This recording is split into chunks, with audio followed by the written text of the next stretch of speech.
Kozhikode Koduvally ആവിലോറയിൽ watch മോഷ്ടിച്ചെന്നാരോപിച്ച് 12 വയസ്സുകാരനായ വിദ്യാർത്ഥിയെ പിതാവിൻ്റെ സഹോദരനും കുടുംബവും ചേർന്ന് ക്രൂരമായി മർദ്ദിച്ച സംഭവത്തിലെ മുഖ്യപ്രതി വിദേശത്തേക്ക് കടന്നു. കേസിൽ പ്രതിയായ കൊടുവള്ളി സ്വദേശിയാണ് കോഴിക്കോട് കരിപ്പൂർ വിമാനത്താവളം വഴി ദുബായിലേക്ക് കടന്നത്.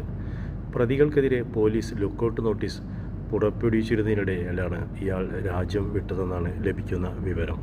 സംഭവത്തിൽ മുഖ്യപ്രതിയെ കൂടാതെ കുട്ടിയുടെ പിതാവിൻ്റെ സഹോദരനും ഭാര്യയും പ്രതികളാണ്. കേസിൽ ഒളിവിലുള്ള മറ്റ് പ്രതികൾക്കായി പോലീസ് അന്വേഷണം ഊർജിതമാക്കിയിട്ടുണ്ട്.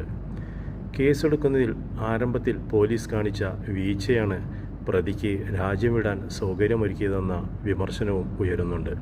കഴിഞ്ഞയാഴ്ചയാണ് സമീപവാസിയും സഹോദരൻ്റെ കിഴക്കോത്തെ വീട്ടിലേക്ക് കുട്ടിയെ വിളിച്ചുകൊണ്ടുപോയി ക്രൂര പീഡനത്തിന് ഇരയാക്കിയത്.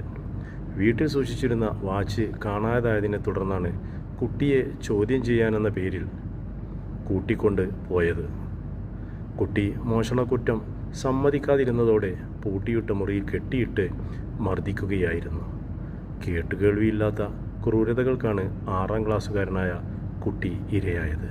കുട്ടിയുടെ വായിൽ തുണി തിരുകി ശബ്ദം പുറത്തു വരാത്ത രീതിയിലായിരുന്നു മർദ്ദനം. ശരീരത്തിൽ കമ്പി കൊണ്ട് അടിക്കുകയും കയ്യിലെയും കാലിലെയും നഖങ്ങൾക്കിടയിലൂടെ ഈർക്കിൽ കയറ്റുകയും ചെയ്തു. ഇതിനു പുറമെ ശരീരത്തിലെ മുറിവുകളിൽ ഉപ്പും നാരങ്ങാനീരും മുളകുപൊടിയും തേച്ച് പിടിപ്പിക്കുകയും ചെയ്തു. അടുത്ത ദിവസവും കുറ്റം സമ്മതിച്ചില്ലെങ്കിൽ ബ്ലേഡ് കൊണ്ട് മുറിക്കുമെന്നും മുറിവിൽ മുളകുപൊടി തേക്കുമെന്നും ഭീഷണിപ്പെടുത്തി.